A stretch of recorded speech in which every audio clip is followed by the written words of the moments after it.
Well, hello and welcome to another episode of the Legal Gym Podcast. Thank you so much for joining me today. Today, we're going to be talking about how to get started selling on Amazon and the pitfalls that you should avoid if you are an absolute newbie to this process. And to help me discuss this topic, we're doing another interview show today where I'm going to be joined by Scott, Haley, and Summer, the team from the Always Off Brand podcast. These guys are a lot of fun, and we talk about some pretty interesting topics today. This is a fun episode.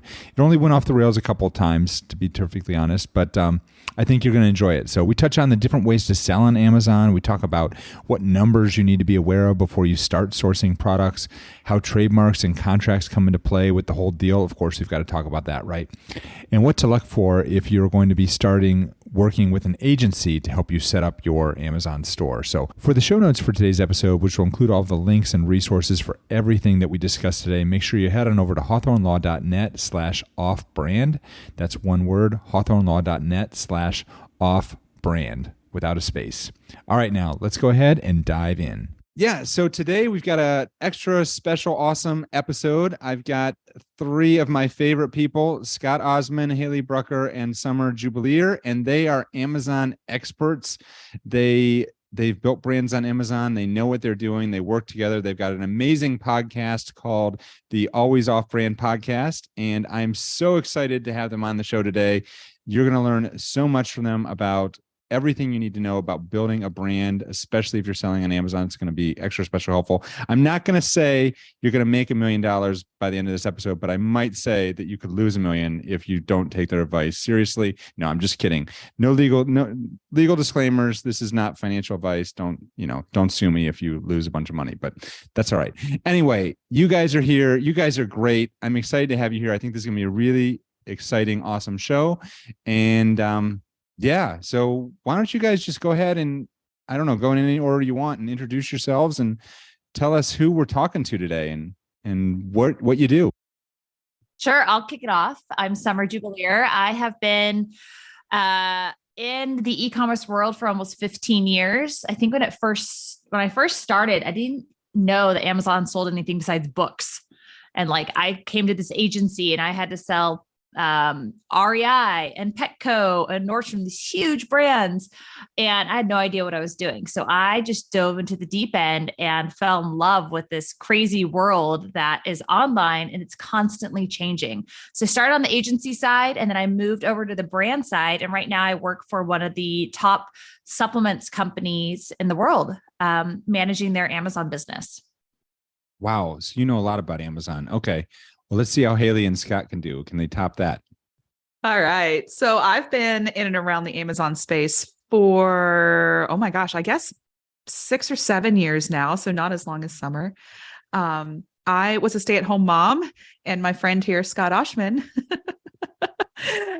he had an agency at the time, and he's like, I need some help. And one thing led to another, and it's many, many years later. And I work full-time for an agency and an Amazon agency, shout out Channel Key. And I also do some Amazon consulting on the side. So I am in and around Amazon every day, all day. And it's a little I don't know if it's PTSD or just what it is, but when you're driving down the road and you see your Amazon fulfillment center or the Amazon truck driving down the road or the Amazon delivery man in the front of my house, it's everywhere I live, breathe, and literally cry Amazon every day. And I love it. I wouldn't have it any other way. Scott just thought you needed an easier job than being a stay-at-home mom. I was a stay-at-home mom for a long time, coming out of a retail background. So, having that brick and mortar experience gives me a little bit of a different perspective sometimes, I think, than the average e-com person. So. All right, Scott, you're up. Yeah. I was a independent manufacturer rep in the Northwest, sold all kinds of national retailers, small retailers, mid-sized department stores, blah, blah, blah. Got into the Amazon world, selling brands, helping brands, our brands that we represented to brick and mortar into Amazon in 2006. And then I don't know, it's 200 plus brands at this point in many, many different categories. It's embarrassing, actually, all the categories.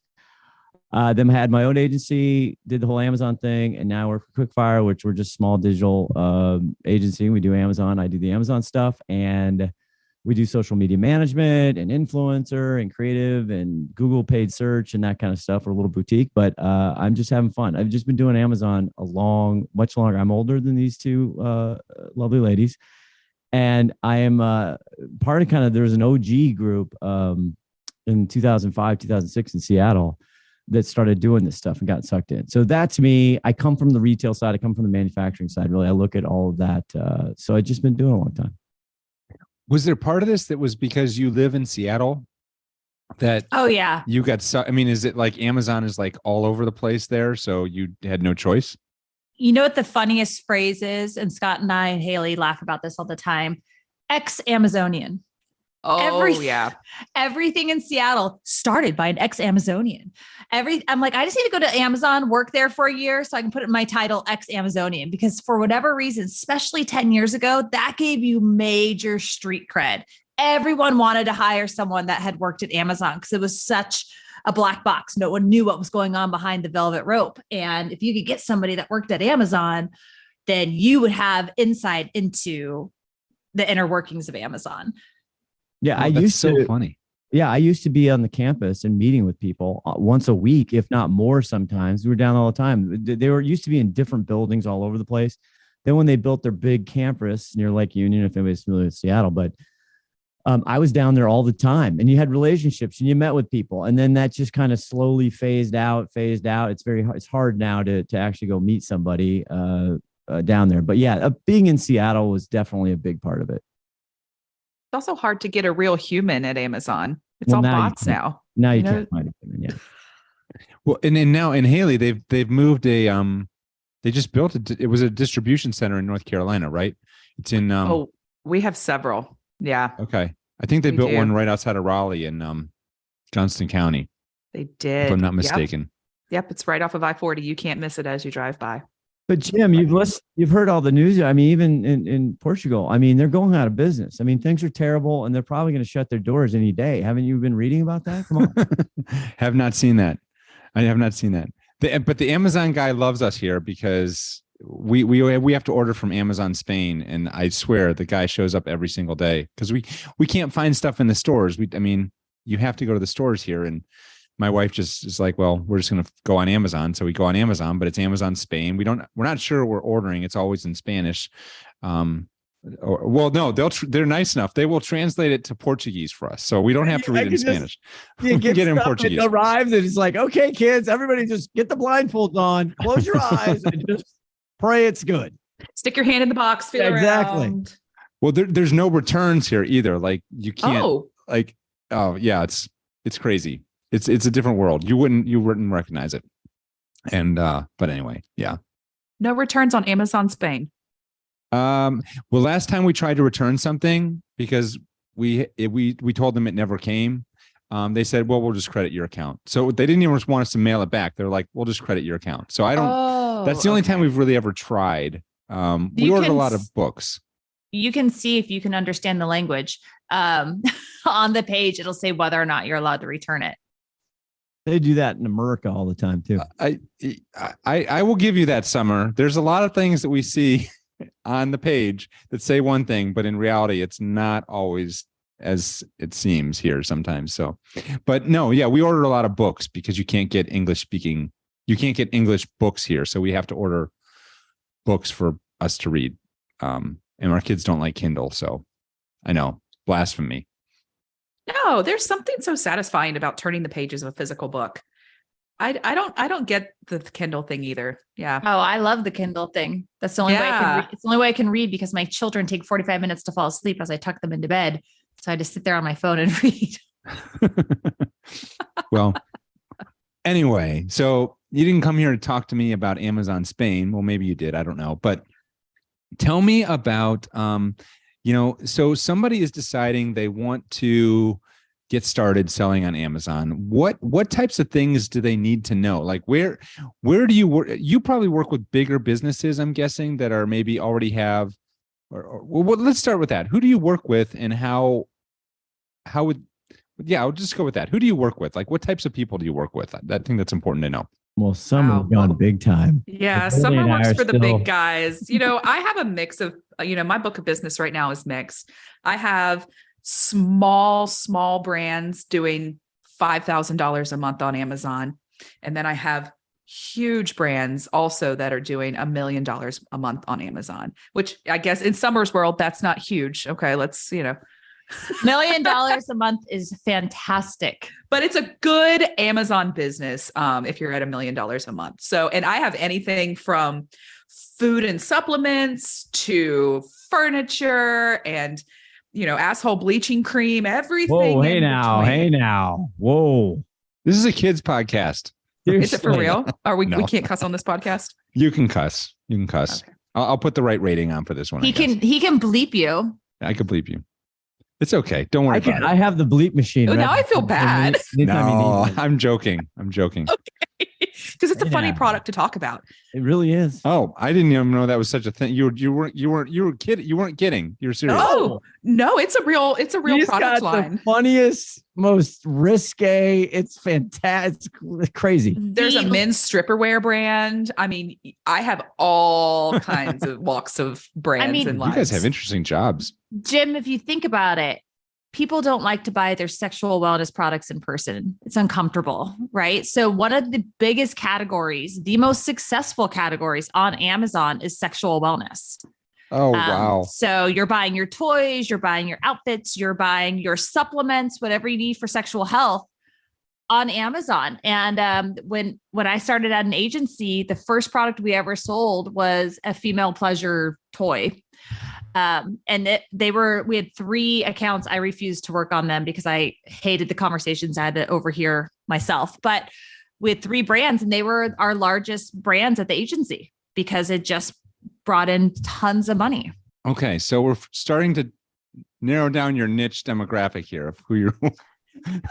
This episode. The question was, who do you work with? And we're now on to sex toys. So I think that to sum it up, all of us have worked with brands that are just launching to brands that have been in the industry for a long time. I think what I find almost harder when launching a brand on Amazon are the brands that were brick and mortar first. They don't tend to have the software, the mindset, the tools to move and pivot to e-commerce, to be mobile first. Their creative team is used to doing, print or billboards or bus wraps, and they're not taking imagery that's like specific for a mobile experience. And I always found those to be the hardest, is taking the bigger brands and trying to be like, okay, we need to focus. Amazon's different. And a lot of larger brands don't see Amazon as one of their top 3 marketplaces or top 3 customers, not even marketplace, but customer. And getting that mindset with senior leadership to pivot can be very challenging, especially if you're on the agency side, like Scott and Haley, where you don't necessarily have a seat at the table to fight for this. And you're relying on your contact to be like, this is what we need to be successful. Oh man, Summer, you really struck the nail on the head with that, because I've got a brand right now. We just picked them up a few months ago, and they started out their mail order catalog business. And I mean, this mail order catalog has been in distribution since, no kidding, the early 1900s. Okay. It's still family owned. They were late to the e-com game. Okay. Finally, they're seeing a decrease in the mail order catalog business. Okay. Here it is, 2023. Well, shocker, that demographic or that age group that bought from the mail order catalogs, they're all dying off, which is an awful thing to say. But, the younger crowd, we're not buying things from a mail order catalog anymore. I mean, there are some success stories. Vori's been incredible. But yes, they're late to the e-com game. And I think that's really frustrating for us as the agency because, exactly what Summer said, they don't have the resources. They don't have the mindset. They don't have just the understanding of e-com. And it's really hard because Amazon, it's not just e-com, it's Amazon. And it's a little bit different than your just solid D2C business or single. It's a lot D2C different. Business. It's so different. And I think warehouses honestly have the hardest time because from a forecasting perspective, you don't have a buyer at Amazon, right? Your buyer is the consumer if you're on 3P. Your buyer is Amazon if you're on 1P, which is first party wholesale. That's the first party 1P platform. Vendor Central. Seller Central is you are directly shipping this to the consumer. or Amazon is on your behalf. But Amazon will suddenly just be like, oh, actually, we want 3,000 units of this. And you're like, whoa. We don't have that yet. We're getting another shipment. And they're like, oh, you don't have it. Okay, sorry. We're not going to order from you again for a while. And you're like, wait, what just happened? And that's on the one piece side for the new Amazon. Yeah. And that's all vendor. They have very tight turnarounds, and they say they'll get you a PO on Monday and you got to ship this thing in 3 days. And if you don't confirm it, you lose out on the PO. And that's not the way brick and mortar stores work. That's not the way a lot of other e-commerce channels work. And so Amazon, it's a challenge for your warehouse and your forecasting and your financial planning. You'll get big POs one month and nothing the next month. All right, I'm a little I'm slightly confused because you just said some things that I didn't realize that this was the case. So now there's two different systems. Systems on Amazon. There's Seller wholesale. Central where you control it, right? You're shipping stuff to them, and then they're doing fulfillment by Amazon or whatever. That's or you're shipping it out yourself. And now there's another system. Is that like for the bigger brands where they're going to Amazon, and Amazon's kind of like if you're like a Walmart, Amazon's like a Walmart, and they're basically saying, we want your product. We're willing to ship we're going to buy your product and we'll sell it for you. It's a normal retail relationship. They give you purchase orders. They say, here's the product cost. Amazon gives you purchase orders. You ship the product to Amazon. Amazon owns the product then, and then you invoice Amazon for the product. And that's a very normal retail relationship. And that's Vendor Central. That's the portal you have to go. It's invite only, by the way, and they really aren't sending out a lot of invites these days. So that is the one place. That's where I kind of grew up the first 10, 12, 13 years is doing business like that. That's where Summer does most of her business for her brand. And then Haley and I have brands who do that and do Seller Central or the third-party marketplace, or do both.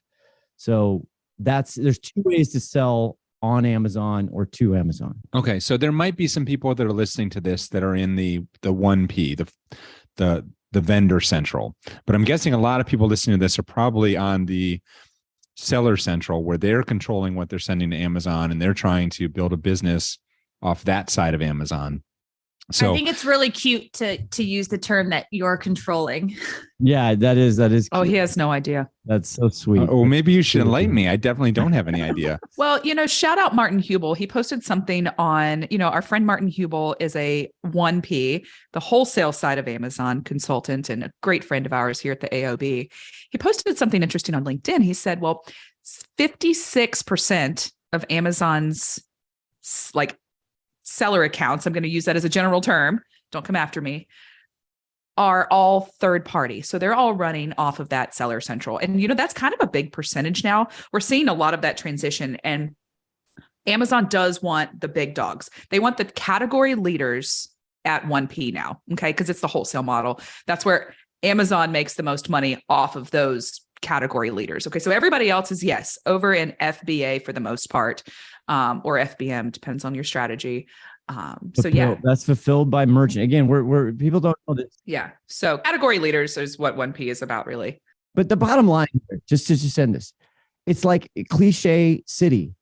If you want to if you have a business, you want to go open up and you want to sell on Amazon in these different ways, it's slow. It's hard. You're probably going to lose money before you make money. It just depends. The competitive set now is ridiculous. It was already that before the pandemic, and then the pandemic just put it on steroids. So, and the space to get up and the advertising dollars. So it's just don't expect quick, fast. It's slow. Find somebody who knows how to play the game, because you have to learn how to think like a machine. And that's it. And that's really where we are today. Get someone who knows Amazon. If you are a new brand, or if you are a brand wanting to launch on Amazon, don't try and do it yourself. Or you just can, don't. But don't. No, Scott, because there's so many things that they could set up wrong. They're not going to understand the advertising or the structure. And to be more successful, you've got to have an expert. The truth is, and Summer used to be in the agency world and whatever, and even now, you're right, Haley, because find somebody who knows what they're doing, because then you're going to get going on your own. You're going to try and bootstrap it and YouTube it and whatever. And then you're going to have to call Haley or myself or, somebody like us.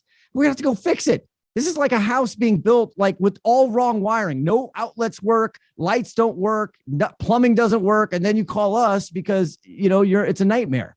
And now we have to charge you more money, and then we take more time. And so, yes, Haley, now I agree with you. See how I came full circle? Yeah, well, and you know what? You don't have to pay thousands of dollars a month for a large agency. You can go the Jedi route. There's a lot of consultants, contractors out there that can set up your account and help you navigate it and hold your hand through it and maybe teach you along the way. That's a lot of what I do on the side.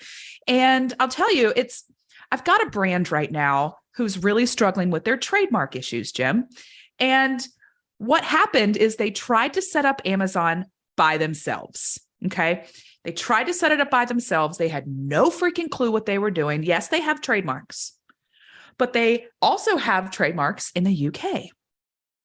Somehow, when they registered their trademark with Amazon, they put the wrong name in there. Okay. They put the wrong trademark name. And so now half of their catalog is under one brand name and a little bit of their catalog is under another brand name. And then there's a third name brand wrapped in there. Who knows where that came from? And so the the lengthy process that it takes to fix all of those mistakes, it has taken me, I've been working on this for 7 months now. There's attorneys involved. There's so many different moving parts, and it's costing them thousands of dollars to fix that mistake. And if they would have hired someone knowledgeable out of the gates, they wouldn't have had that problem. So, because they probably have just like hundreds, thousands of SKUs that they have to be fixed. Yeah, there are hundreds of SKUs, thankfully, not thousands. But, they also, when they registered their trademarks, they did all different versions of it. There's prefixes and suffixes and all these different trademarks that they have. And so I guess they were just trying to put them all on there. I don't know what the thought was behind it, but hey, shout out. They're case sensitive too. Make sure they're very case sensitive when you do brand registry and your trademark and the branding. When you see a little blue hypertext above a product listing, brand is case sensitive. If you're off one little bit, boom, it's error. It's a nightmare. Error. And a lot of this is tribal knowledge. And when you're new to Amazon, you don't have that info. And similar, Jim, I think what you said on our podcast, which is have a strong foundation. Make sure all your ducks are aligned before you start selling, before you start doing your branding and your marketing. Because if you don't have your trademark or your LLC, you are creating such high risks for yourself. And Amazon's the same. Amazon also doesn't care about their sellers. They don't care about their sellers. Not at all. They care about their customers, but they sure as heck don't care about their sellers. And so, they will do things that shoot themselves in their own foot. And it's up to you. You're the one that's suffering. I mean, they'll find someone else to your sunscreen's not going to be live. That's fine. We have 50,000 other sunscreens that are going to be live. Can I add one other just so we can move on, Jim? This is your podcast, not ours. No, it's okay. Don't apply logic or common sense, people. If you're just new to Amazon or you just started up and you're frustrated because you filed a case or you have a problem you're trying to fix and it just return to sender makes no sense. Believe me, do not apply common sense or any actual critical thinking and logic to Amazon because you'll just, it's not worth the time or effort. Well, and I was, it's funny. I was talking to somebody the other day, and she has a brand that she's been trying to build on Amazon. And she was just, so I was talking to her about trademark issues, obviously. And she was just telling me that she's so frustrated right now because, she was making lots of sales and things were going great. And, she was making money and then I forget what happened. Maybe something happened and she ran out of inventory and it took a month to get the inventory back. And once the inventory came back, it just hasn't been the same. She's like, I'm losing money on ads, nothing's selling. I don't know what happened. It was fine before and now it's not fine. The flywheel broke. Is that what's going on? The Amazon flywheel is real. If you run out of inventory on something, your BSR, your best sellers rank, your organic ranking, everything just plummets, and you kind of have to start over again almost. One thing you can tell her, if every day you are out of stock or not live, it takes 4 days to recoup and get back to where you were. Oh, that's funny. I've heard 7. Do you think 4? I've been told Scott, 4. I'm curious. So if you're now, out of Scott, stock for a month, then that means theoretically it's 120 to, however many unless days. you want to throw a ton of money at it and get to fix that, you throw in outside traffic, you bring in outside traffic to your listing, you're paying your friends and family to go in and buy it and search for that. I mean, there's a lot that can be done if you want to speed that up. But if you are smaller and just want to kind of get back to where you were, it takes time. But one of the things I immediately thought of when you're talking about this person you were working with, one mistake brands make over and over again is they put all their eggs in the Amazon basket. And you cannot do that. You need to have your direct to consumer site. You need to have other places where consumers can buy your product, because should Amazon shut you down for a month, you've now gone a month without being able, your consumers are going to go find your product somewhere else. If they can't find it somewhere else, they're going to find a replacement for your products. You're losing all these consumers. So by the time you come back, you have to, again, start all over. Like Haley said, the flywheel's been broken. We can't stress enough. I mean, Haley, Scott, and I all agree, you need to have a direct to consumer site. But like a Shopify or Shopify, like a Wix store or something like that. But the it's even off Amazon, the principle still applies. If you're out of stock, if you spend $1 and then you wait on advertising on Google paid search engine marketing, what have you, and then all of a sudden you're like, I'm not going to do it for 2 months. The principle still applies. All digital platforms of X and O's. I always talk about digital dust bunnies. They are picking up so always on everything. Amazon loves a widget that never changes. And that's true in advertising. That's true in sales. That's true in everything. So if you stop, like this person out of stock, they kick you down the mountain. I mean, you're at the base of Mount Rainier and you have to climb your way back up, as you said. But all digital platforms work the same, because it just goes off learning. It goes off, you keep collecting the dust. The second the dust bunny's got nothing to pick up, they're looking for more dust, other dust. And then competitors come in, especially on Amazon, and you're getting your ass kicked like in 5 minutes. There's great software, Jim, that will tell you when your competitor goes out of stock. And so then you crank up those keywords on your bids. So then when anyone searches for, let's say Coke went out of stock, it's not going to happen. Coke goes out of stock. Pepsi's going to start bidding on that search term Coke, and they're going to start showing up because Amazon's going to see that when someone searches for Coke, they click on this product and it converts. They don't care who the product is, it's converting. So they're going to show that product. Whatever's converting is what Amazon's going to show. Yeah, you have to feed the algorithm in that way. Oh, wow. This is gold. So somebody says, you know what? And I've talked to a number of people like this who they come to me, they're trying to get their legal house in order. They want to get everything set up because they just signed a contract with someone. And I've seen a couple of people have contacted me after they've done this, and they've signed contracts with these, I don't know if you call them an agency or consultants or coaches or whatever they are. And they're going to set up the Amazon store for this person or their company. And they're going to pay them like $30,000 up front.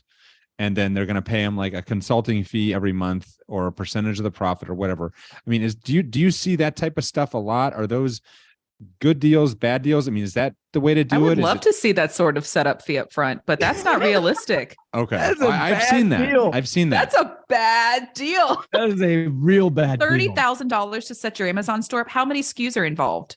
Like what's the assortment count? It's been a while since I've talked, but I've seen this. I've seen these contracts. How many SKUs? That's a bad deal. That's a bad deal. Say no. Megan Trainor that. My name is no. My number is no. My sign is no. All right. Well, it wasn't me. I'll just leave it at that. It wasn't me, but well, that's good to hear. We all got over that. That was my jaw dropped. Well, my jaw dropped too, because it was, I've talked to various clients and this is what they tell me. And part of my job as a lawyer is to try and say, okay, well, that doesn't really pass the smell test for me. So yes, it did not pass the smell test for me, but I don't know I'm not in the industry. So I don't know if maybe that was cheap. I don't know. It depends on the brand. That's crazy. Sorry, go ahead, Tom. That it's crazy. If you're talking just Amazon, if you were like, I want you to get me on Walmart, set up my Google ads, get my social. I mean, all of this stuff, maybe, but I've never heard of that high of a onboarding fee. No way. Yeah. I think that also purchases inventory and does other things also. So I'm not sure that's was it a third party that they were like a 3PL that was managing their Amazon. So the 3PL is acting as their Amazon seller. Yes. I think so. Okay. They're setting up So the they're store buying- and then they're they're buying operating it and then they're inventory. buying inventory. So they're and getting the doing other inventory. things. Oh, well, Like our friends Okay. at Retail Bloom. So that's exclusive reseller situation. That's a whole nother way to go sell to Amazon, which is a really great way for a lot of That's a great manufacturers. way. Because you still get a purchase order. It's a very familiar, if their systems internally are set up, you get a purchase order, you send it to them, you invoice, all that kind of stuff, and then they take care of everything else on Amazon or multiple marketplaces or now retail media and what have you. So that's a very common practice. I wanted to talk about the contracts because again, that is a trigger point for me. And I think these people who are listening and they go to agencies, small agencies, big agencies, it doesn't matter. Again, send it to you. You need to read the contract because the balance here, the give and take is these agencies like I used to have and Haley works for and Summer's been part of. There's so much work. Whether you ship one book or 1,000 books, you still have to have all these people and spend all this time and resources to actually run the business. So you want a lot of agencies make you commit to a year at least. So you have a monthly fee or it's a revenue share or commission of sales, what have you. But just my word to the wise is just be careful because it's really challenging to get out of those contracts sometimes, whether it's fair, not fair, what have you. I mean, again, I got out of that now and Quickfire, we're tiny and we have 30-day agreements. If we can fire you, you can fire us within 30 days. We just need 30 days notice. But we have small businesses and small things. So the risk isn't as high and our monthly fees are too low to worry about. But that's one thing to watch out for those contracts, man. I've been in some nasty, nasty contract stuff. yeah. Look, if you are negotiating a contract with an agency or even an individual, have an opt-out. Okay. You want like a 60-day opt-out, a 4-month opt-out or a 6-month opt-out, and then your year. If they are asking you for that 12-month commitment, 2 opt-out dates. Okay. That 60-day point. I think by 60 days, you'll know like, okay, is this working for me? Are we getting along? Is the business moving at all? Whether it's successful or not, that's another thing. There could be a lot of catalog work going on in the background or, problem solving like I'm doing for that one trademark brand. So there's a lot of different moving parts, but at that 60-day point, hey, is this working? Are we seeing changes or momentum? Yes or no? Summer, what's your favorite line? I love your line, Summer. Be kind to your agency. Oh yeah. I Yes. tell And everyone. Yes. The reality is you got to know this going in. The agency is losing money in the first 30, 60, 90 days. They're losing their ass. I mean, that's just how it is. You take that risk. It's a mutual risk. The client is also probably going to be, they're taking risk. So that's just the nature of the beast of an agency business, whether it's an ad agency, whether it's anything. And coming from the agency side, I had my favorites. And if you were not kind to me or a difficult client, when I had 2 hours left in my day, who do you think I'm working on? What account do you think I'm tapping into to make sure everything's running correctly? If you're a jerk to me, I was just doing what I was paid to do, the minimum, what we agreed to in the contract. Because I've had some nasty clients and who were just so cruel to their agency. I've heard, I'd sit on calls and hear the way agencies would talk to some of the people that were on my team. And at the end of the day, these people, yes, you are going to get people that are not good at managing your account. But for the most part, these people want to do well. Their bonuses count on your account doing well. So they want to do well. And if you're not kind to your agency, you're not going to get a lot out of them. I mean, it's simple as that. It's the whole thing. You get more bees with honey. Amen, Summer. Agency life is hard. And I'm sure we could all tell our stories about awful clients and wonderful clients on the other hand, but Summer's right. Be kind. Yeah, I think that's true of any industry. So I'll leave it at that. But so I guess where I was going with this, so somebody's coming in, they want to sell on Amazon, they want to start a quote unquote Amazon business. Are there best practices? I mean, so number one best practice sounds like hire an agency or hire somebody to help you, or an expert or a coach or somebody who knows what they're doing. Scott's going to love this. Know your numbers. I'm a little shook right now. If my mic goes on mute, I'm shook that she just said that. I mean, are you talking unit economics? Are you talking profit, Summer? I'm talking profits. Holy moly. Oh, Jim profit Hart, gets Scott real excited. Moment. This should go viral.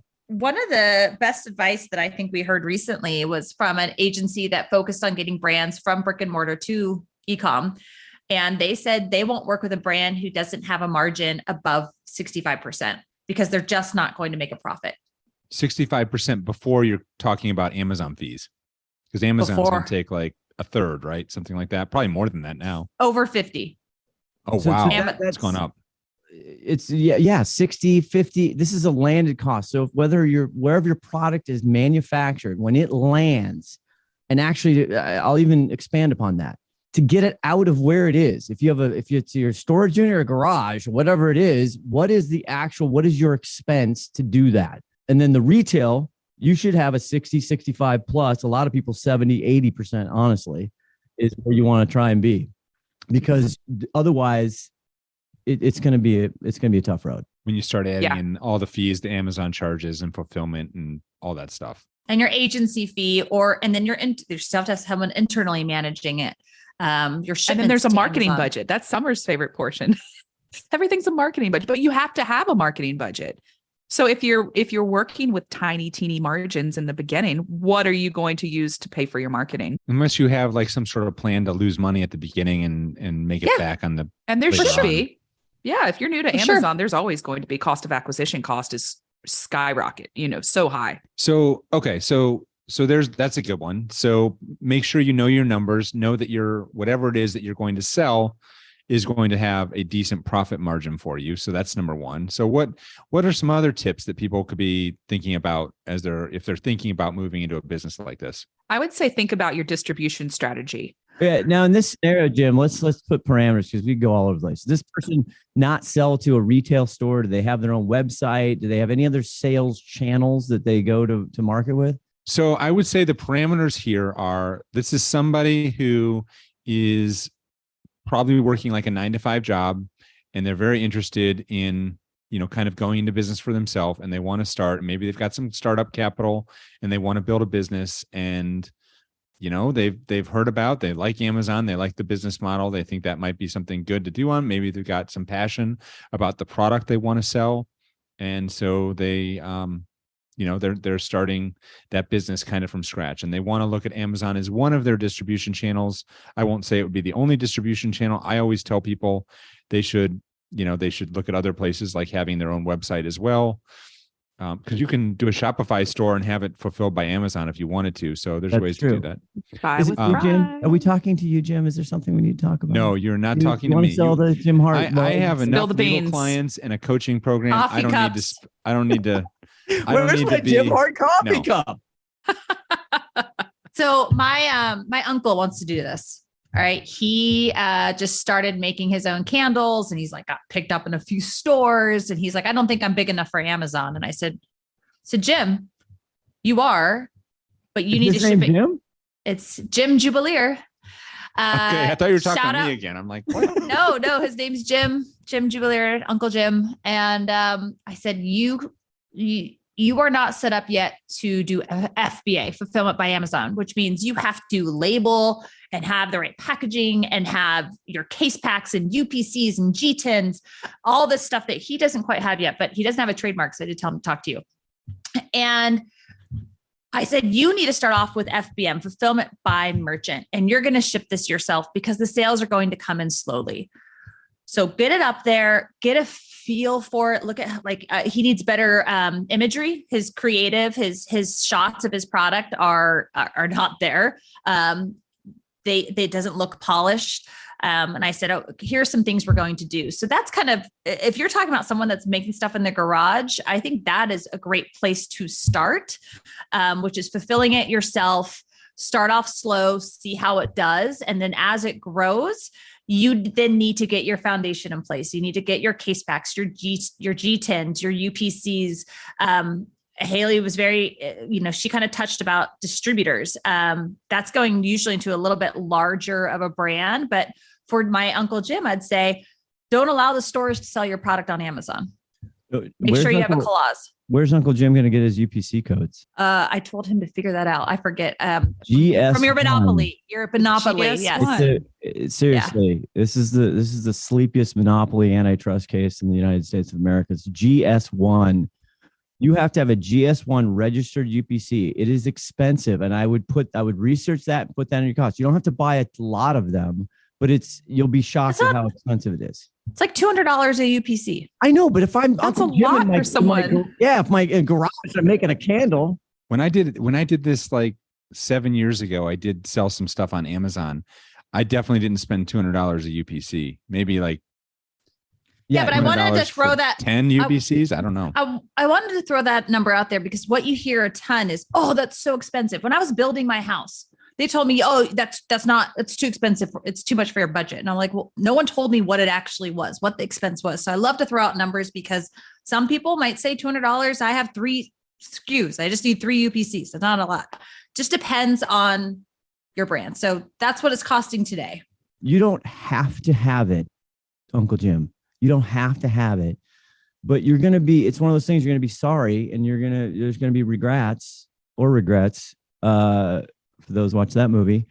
Anyway, Scott likes to say there's going to be sadness. There's going to be a lot of sadness. The G10, I think we should point out the difference between a UPC. G10 is an old retail metric. It's a case. They give numbers out by the case pack. And so, Amazon actually wants more G10 because it's a global number because they want to be able to ship it and sell it everywhere and not tell you.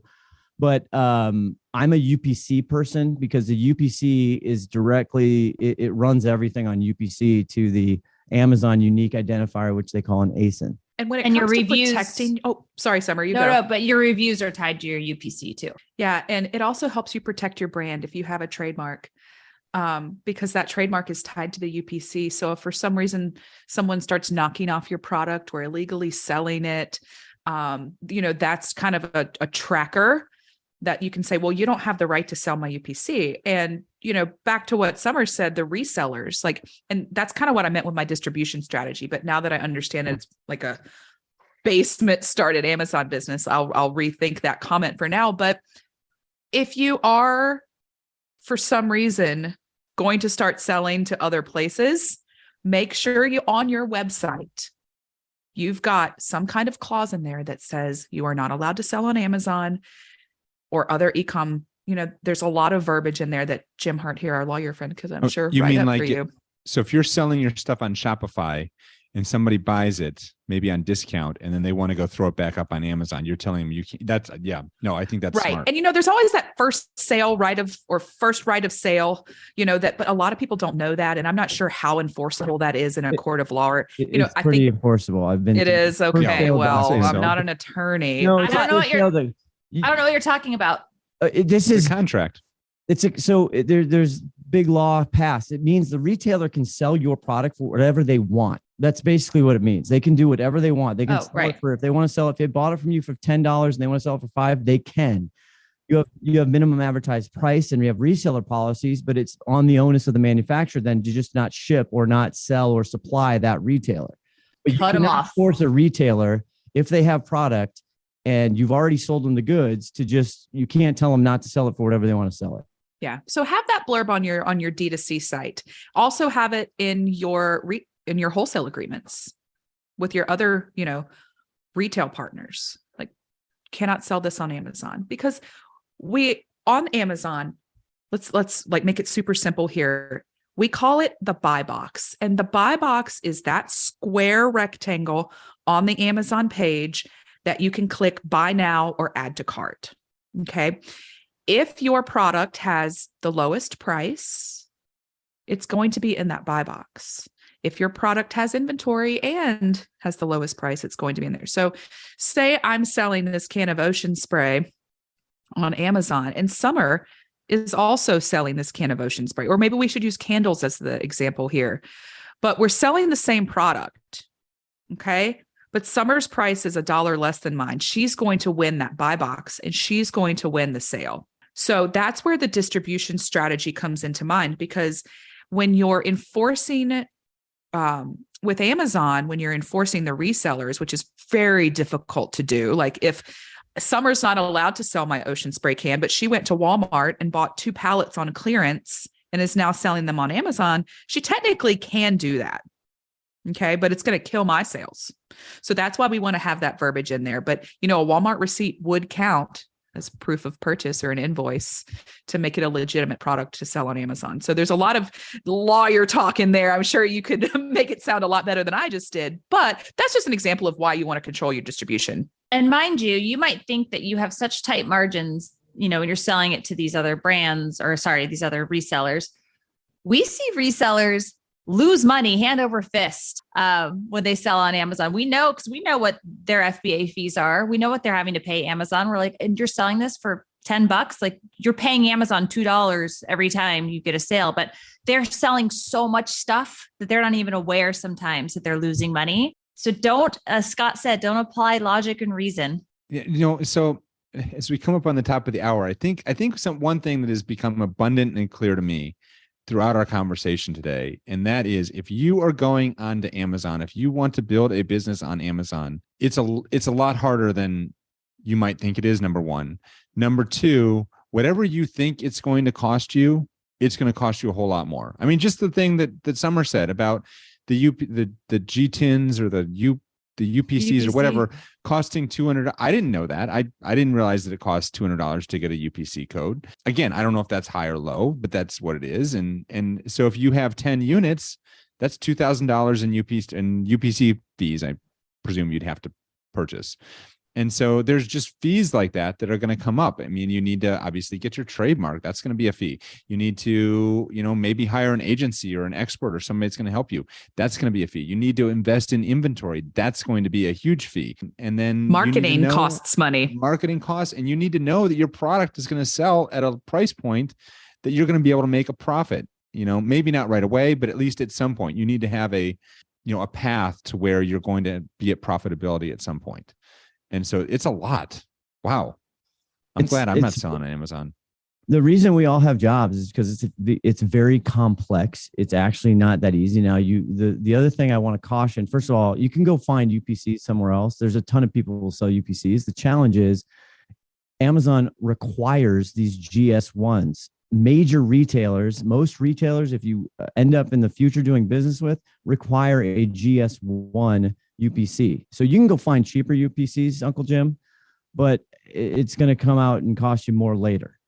And so, yes, it's very complex.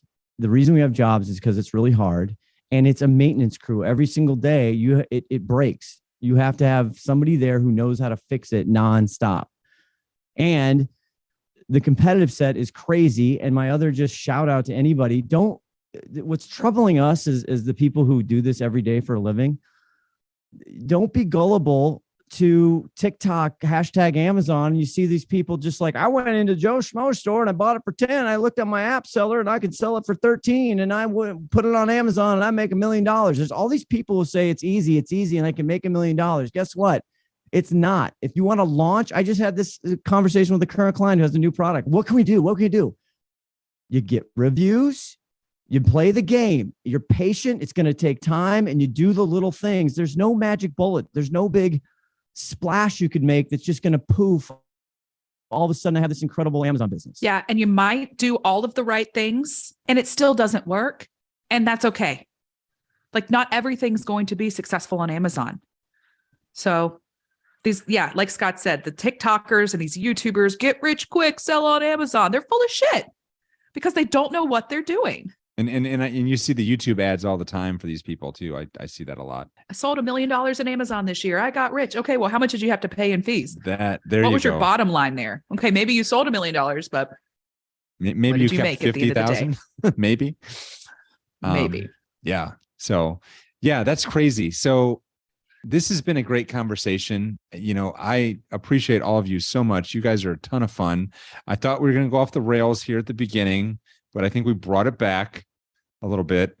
And do you guys have any final words you want to tell my listeners, like how they can find you if they're interested, and, kind of real quick, like who each of you individually works with, and if somebody would want to fit into that demographic and they could work with you, then how can they find you? Or I don't know how you guys do that, but you tell me.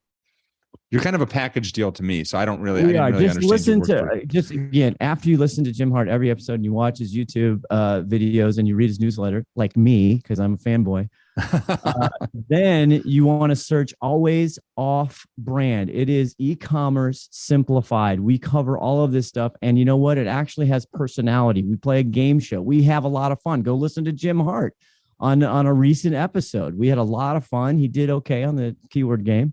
So that's my biggest thing, is Always Off Brand. We appreciate it. Summer, Haley, do you have other shout outs? No. No? Yeah. We're all on LinkedIn, whatever. We're all Find me on LinkedIn. LinkedIn.